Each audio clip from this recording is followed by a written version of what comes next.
Hello বন্ধুরা, চলে এলাম মহাকাশ গবেষণা ও আন্তর্জাতিক মহাকাশ স্টেশন নিয়ে, মানে ইন্টারন্যাশনাল স্পেস স্টেশন নিয়ে কিছু গুরুত্বপূর্ণ তথ্য দিতে এই ভিডিওর মাধ্যমে।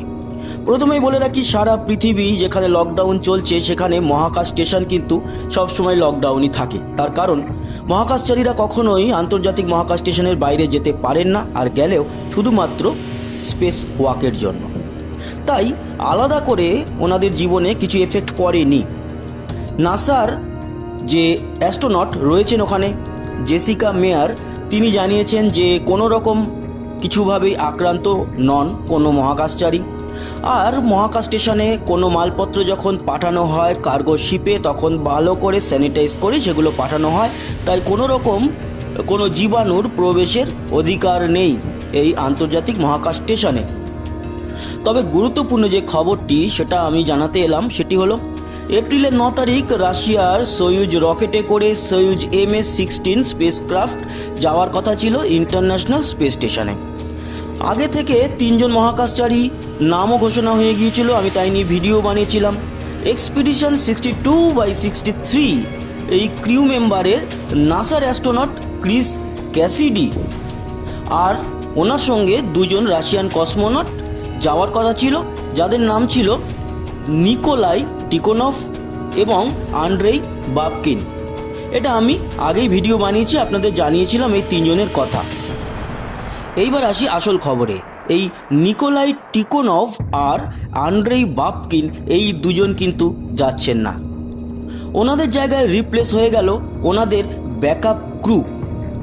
কে? অ্যানাটোলি ভানিসিন আর ইভান ভ্যাগনার।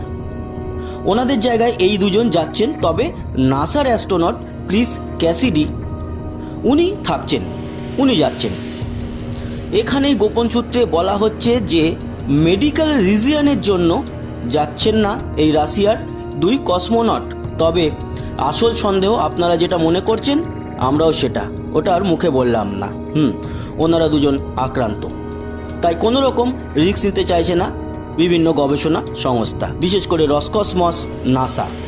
কারণ মারাত্মক বিপদ ঘটে যেতে পারে, আর সেই বিপদ কত বড় আপনারা বুঝতেই পারছেন।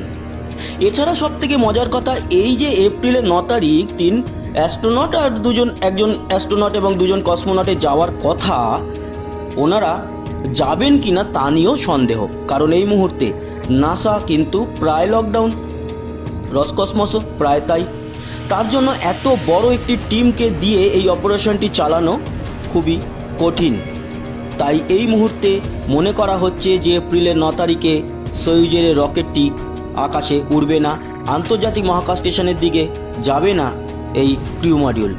তবে বন্ধুরা, একটা কথা বলতে পারি যে আগামী এপ্রিলের 3-4 তারিখে এর কনফার্মেশনটা পাওয়া যাবে। কারণ 21 তারিখে কিন্তু এই যে ক্রিউ মডিউলটি যাবে সেটিতে করে ওখানে থাকা 3 মহাকাশচারী, যার মধ্যে সম্ভবত জেসিকা মেয়ারও রয়েছেন নাসার, ওনার এবং 2 জন রাশিয়ার কসমোনটের ফেরত আসার কথা ছিল। আর যারা 3 জন যাবেন তাদের ওখানে থাকার কথা ছিল। কিন্তু এখন অবধি কনফার্ম নয়, কনফার্ম হলে জানিয়ে দেবো। তবে গুরুত্বপূর্ণ খবর এটাই ছিল যে অবশেষে আক্রান্ত কিন্তু হয়েছেন 2 মহাকাশচারীও, তাও আবার রাশিয়ার। যদি এটি ছাড়া হয় তবে বিকাল 4:05 নাগাদ, মানে ভারতীয় সময়, বৈকনুর কসমোড্রোম কাজাকিস্তান থেকে, যেটি রসকসমসের স্পেস পোর্ট, সেখান থেকেই এই সোয়ুজ MS 16 স্পেসক্রাফটটি যাবে। সমস্ত খবর ডিটেল আমরা নিয়ে আসব, আপাতত এই।